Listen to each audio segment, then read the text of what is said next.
métier au quotidien, donc je travaille au quotidien à la maison d'arrêt de Saint-Brieuc, donc à 100%, où donc là j'ai en charge en moyenne le suivi de 50 détenus, puisqu'on est donc 3 conseillères à intervenir à la maison d'arrêt à temps plein, donc on se répartit l'effectif de la maison d'arrêt à 3, ce qui équivaut à peu près à 50 détenus. Donc 50 détenus, je vous en prie, venez, bienvenue. 50 donc, détenus à gérer au quotidien, et donc pour lesquels il faut prioriser les demandes, puisque bien évidemment qu'on ne peut pas recevoir 50 détenus par jour. Qu'est-ce que je fais le matin quand j'arrive? La première des choses, l'impératif, c'est de recevoir les détenus qui viennent d'être écroués, donc qui viennent d'être incarcérés. C'est ce qu'on appelle réaliser un entretien arrivant pour donc recevoir ces personnes-là, faire un bref diagnostic un petit peu de leur situation et de voir avec elles s'il y a des urgences à régler. Les urgences, c'est d'abord s'assurer que la famille ait été prévenue, avec au préalable l'accord du détenu. Tous les détenus ne souhaitent pas que les familles soient informées. Mais voilà, on vérifie que le détenu souhaite bien que la famille soit prévenue, et donc on le fait. On s'assure qu'il est arrivé avec un minimum de linge avec lui. On s'assure qu'il ait un minimum d'argent également avec lui, parce que si on est nourri, logé à la maison d'arrêt, tout le reste, il va falloir quand même le payer. Donc il faut un minimum d'argent quand on est détenu. Sinon, la détention devient un petit peu difficile à supporter. Et on est aussi on supporte mal les autres, voilà, donc c'est compliqué. Donc ça, c'est l'entretien arrivant, voilà, où on gère donc l'urgence. Et puis on essaye aussi de peut-être un petit peu de dédramatiser l'incarcération, ce qu'on appelle le choc carcéral, la première nuit passée en détention. Donc voilà, on essaye de rassurer les gens, de leur dire que le service pénitentiaire d'insertion est là au quotidien pour répondre à leurs questions, pour leur venir en aide et pour essayer, à minima, donc, de diminuer les effets désocialisants de l'incarcération. Passer cet entretien arrivant, après, donc, on travaille au quotidien, soit sur demande des détenus, c'est-à-dire que les détenus nous écrivent ou nous font un petit courrier nous demandant à être reçus, soit on reçoit les détenus, nous, à notre demande, parce qu'on a besoin de les voir. Pour l'essentiel, on travaille avec les détenus sur des projets de sortie, préparer sa sortie. Préparer sa sortie, le plus souvent, ça passe par un projet d'aménagement de peine, c'est-à-dire comment faire pour finir ma peine. Il ne s'agit pas d'effacer sa peine d'emprisonnement, mais comment faire pour finir ma peine autrement qu'en restant incarcéré à la maison d'arrêt de Saint-Brieuc. Donc là, on propose aux détenus, qui évidemment le souhaitent, de formuler une demande d'aménagement de peine et de les accompagner en ce sens pour présenter un projet au juge de l'application des peines qui permette effectivement à ce magistrat de faire droit à la demande du détenu. Travailler un projet d'aménagement de peine, ça veut dire au préalable d'identifier des domaines dans lesquels le détenu rencontre certaines difficultés et qui peuvent en partie expliquer ce pourquoi il est là, pourquoi il a commis une infraction, pourquoi il est passé à l'acte. Voilà. Voilà, l'expérience nous montre que les détenus qui arrivent en détention ne commettent pas une infraction par hasard. Voilà, c'est pas sur un coup de tête. Il y a tout un contexte, il y a tout un passé, il y a toute une histoire de famille, toute une enfance qui peut expliquer le passage à l'acte. Donc nous, notre métier, conseiller pénitentiaire, c'est d'identifier effectivement ces difficultés, de travailler avec ces personnes-là, alors pas au quotidien, mais régulièrement, en tout cas en détention, pour faire émerger ces problèmes et après de les orienter vers les personnes compétentes pour régler ces difficultés. Donc, Monsieur Sinault, tout à l'heure, vous disait combien le partenariat était chez nous important. À la maison d'arrêt, il est peut-être encore plus qu'ailleurs. On travaille, nous, régulièrement avec un partenaire très, très développé, Partenaires, j'entends par exemple la mission locale pour des jeunes qui sont en difficulté de projets professionnels, de formation et qui peut-être ont commis des bêtises parce que ils s'ennuient un peu, ils savent pas trop quoi faire et puis voilà, ils passent leur temps dans la rue. Donc oui, je suis passée à l'acte. Bon. Donc la mission locale pour les moins de 26 ans, on travaille aussi très régulièrement avec le pôle emploi pour les plus de 26 ans et pour lesquels il y a également là une difficulté d'ordre professionnel à gérer. On peut travailler avec une association qui s'appelle Adalea, qui est bien connue sur le département et avec lequel on oriente les détenus qui rencontreraient des problèmes d'hébergement. Voilà. Il y a aussi effectivement cette difficulté, outre le cadre professionnel, l'absence de logement pour certains peut aussi expliquer les difficultés rencontrées sur le plan judiciaire. Un autre domaine dans lequel on a un partenariat très développé, c'est aussi tout le volet médical. Voilà. Toutes les personnes qui rencontrent des difficultés avec des produits légaux ou illégaux. Alors, légaux, j'entends l'alcool. Illégaux, j'entends les stupéfiants. Voilà, on va travailler vers une orientation vers les services médicaux et en particulier les centres d'addictologie qui sont bien développés sur le département, ou alors aussi avec les centres médico-psychologiques pour là les détenus qui rencontrent des problèmes davantage d'ordre psychologique ou psychiatrique et qui peuvent aussi là en partie expliquer pourquoi il y a eu une infraction de commise. Voilà, donc c'est un travail riche en partenariat et voilà, une forte collaboration qui donne lieu pour nous à la maison d'arrêt à une synthèse que l'on réalise une fois par mois avec l'ensemble des partenaires où là donc on se rencontre et puis on échange chacun sur ce que l'on fait, qui fait quoi pour telle personne et puis donc on met en commun pour évidemment travailler dans le même sens et en tout cas travailler vers des projets de sortie qui peut-être peuvent déboucher sur des projets d'aménagement de peine. Que veut dire d'autre outre donc ce partenariat, la conseillère pénitentiaire d'insertion et de probation, mon métier c'est aussi de travailler avec les détenus, avec les personnes que je reçois sur le passage à l'acte, sur l'infraction. Qu'est-ce qui m'a poussé à commettre ce délit? Pourquoi je l'ai fait? Quel regard je porte là-dessus? Est-ce que je pense aux victimes? Est-ce que je suis dans l'empathie vis-à-vis de la victime? Comment je me positionne par rapport à la loi? Voilà, c'est tout ce travail-là. Donc, mon intitulé CPIP.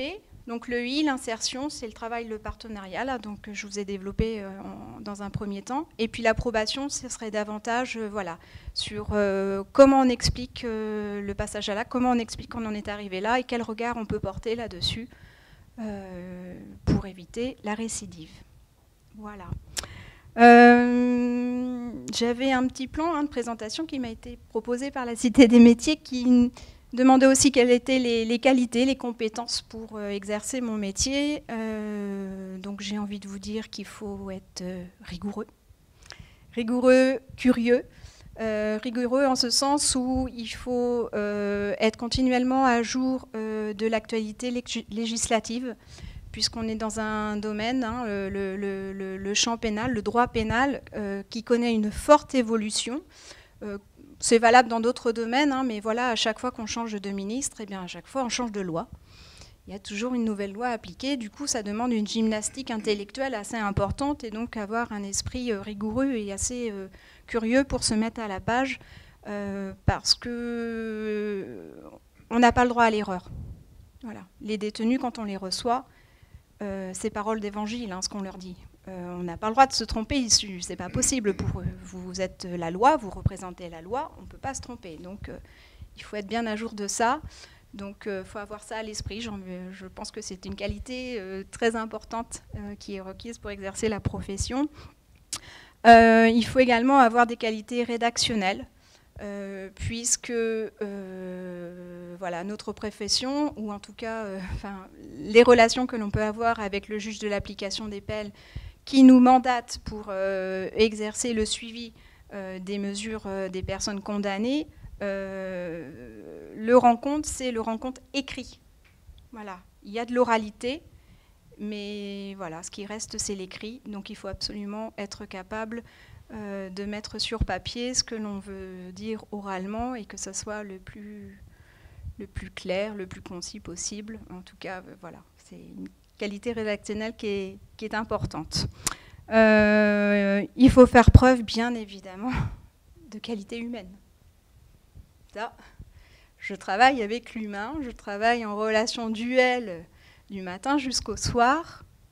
Voilà, si on n'a pas ces capacités-là, cette qualité d'aimer l'autre, d'être dans cette relation, on ne peut pas devenir conseiller pénitentiaire d'insertion et de probation, c'est pas possible. Ça vaut tant en maison d'arrêt qu'en milieu ouvert pour mes collègues qui suivent les personnes condamnées à une mesure autre que de l'emprisonnement.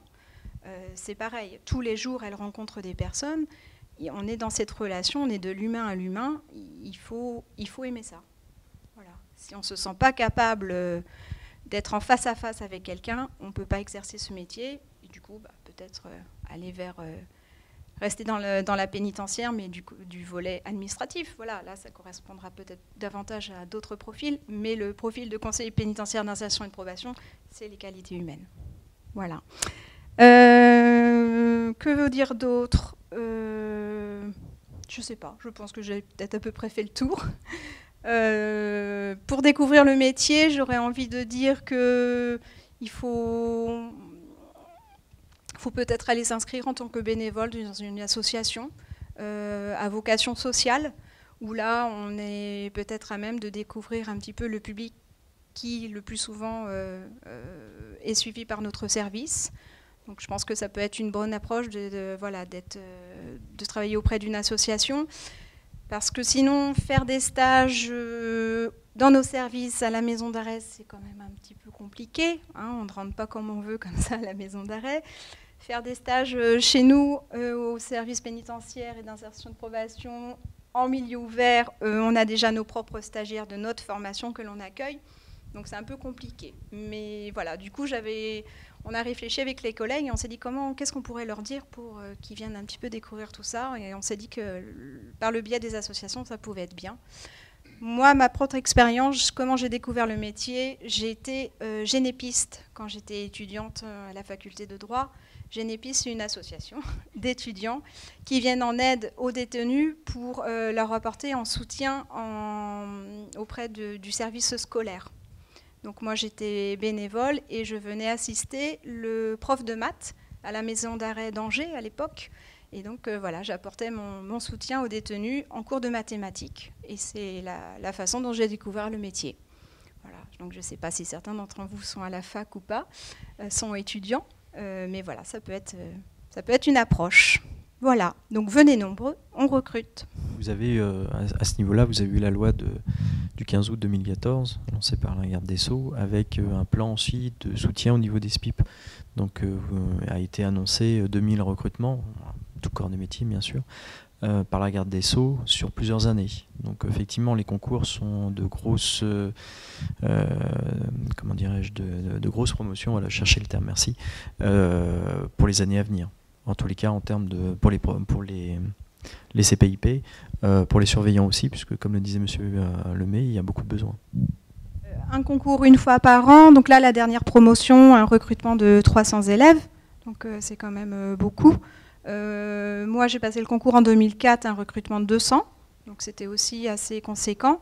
Donc les écrits se déroulent à Rennes avec une épreuve de notes de synthèse et de culture générale. Et à l'issue des écrits, si vous êtes admissible, vous passez l'oral qui se passe sur Paris. L'oral, c'est un oral de culture générale et puis un second oral qui est un oral motivation. Dans les écrits que je dois rendre de façon obligatoire, j'ai envie de dire que, c'est très approximatif, hein, mais je pense que c'est 50% de notre travail. Voilà, pour dire comme c'est conséquent. C'est vraiment très, très conséquent. Voilà. Il y a les écrits qui sont impératifs, qui nous sont demandés par le juge de l'application des peines. Ces écrits impératifs, on en a, c'est à raison de 2 fois par mois.